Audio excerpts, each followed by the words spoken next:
Setiap orang memiliki cara untuk menentukan kebahagiaan.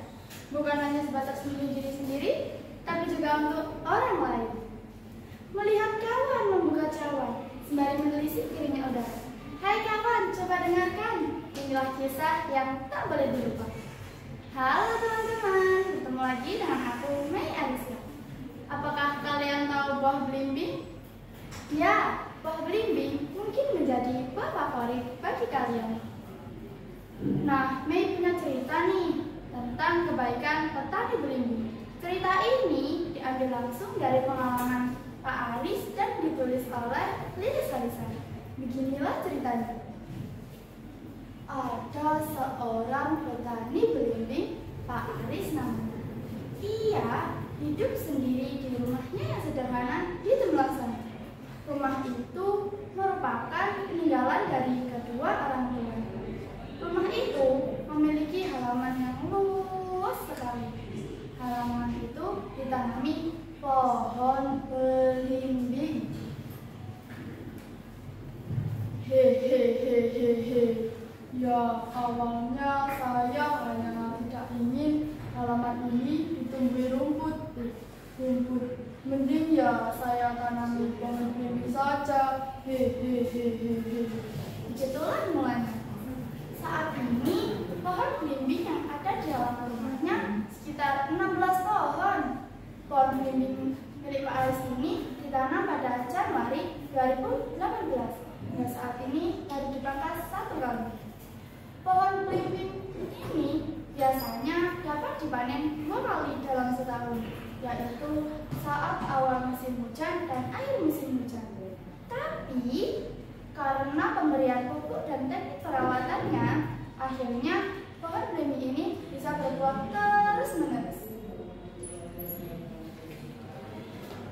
Suatu ketika ada 2 orang lelaki yang datang ke rumahnya. Saat itu Pak Aris sedang menyirami tanaman. Mereka bertanya-tanya, mengapa pohon belimbing milik Pak Aris berbeda dengan pohon belimbing yang lain. Mereka bermaksud untuk membeli buah tersebut. Habis Pak, ngapunten nggih, niki tambah kula panen. Kalau Bapak ingin beli saya, tunggu 3 sampai 4 bulan lagi. Marah kecewa, doa itu pun tidak meninggalkan tempat. Hehe, tunggu Pak. Pak Aris memanggil kedua orang itu. Saya hanya punya ini jenengan 1, jenengan juga 1. Silakan dimakan. Dengan berseri-seri, kedua orang itu mencoba belimbing yang diberi oleh Pak Aris. Rasanya mantap, manis bukan kepala. Silakan Bapak berdua cari belimbing saya di pasar. Pasti tidak ada, ujar Pak Aris kami. Betul Pak, rasanya tidak bisa diutarakan. Mengapa rasanya berbeda ya? Hehehehehe. Tentu saja karena perawatan dan pemberian pupuknya. Begitulah kiranya setiap orang yang bertanya mengenai belimbing miliknya. Baginya, merawat belimbing adalah kebahagiaan. Karena tidak hanya menanam untuk di dunia, tapi juga untuk di akhirat nanti. Mengapa demikian? Kalau dibilang tidak laku, buah belimbing ini tidaklah demikian.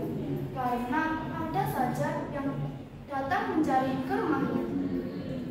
Totot, totot, totot, wiu, wiu, wiu. Ciri khas sepeda motor Pak Aris memasuki halaman. Hei Pak, belimbingnya gak ada yang mengatur ya? Tanya rekan kerja Pak Aris. Ya, ada, tapi sek ya. Ia memang tidak berniat untuk menjualnya. Ia dahulukan ketika ada yang membutuhkan. Biasanya mereka membutuhkan untuk keselamatan orang tua.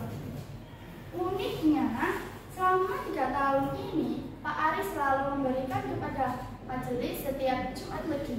Dirasa masih ada sisa, ia kembangkan menjadi Kamis Legi, Rabu Legi, Kamis Pahit, dan Sabtu Wage secara bergiliran. Buah belimbing ini rasanya tidak pernah habis. Berbekal pengetahuan Pak Aris dalam merawat pohon belimbing dengan penuh ketelatenan, belimbing bisa dipanen sesuai kebutuhan. Saya tidak pernah merasa rugi. Daripada saya berikan roti, ya mending saya berikan belimbing saja. Toh nyatanya mereka lebih suka belimbing yang saya beri. Saya niatkan sedekah untuk kedua orang tua saya. Doa-doa dan amalan-amalan yang saya harapkan tidak terputus untuk mereka. Begitulah kecintaan Pak Aris kepada belimbing dan orang tuanya. Nah, teman-teman, begitulah kisah Pak Aris si petani belimbing. Semoga bisa kita ambil hikmah dari cerita tersebut. Memasak nasi di dapur bunda, lauk tempe menambah kelezatan. Sampai di sini jumlah kita. Terima kasih, cukup sekian.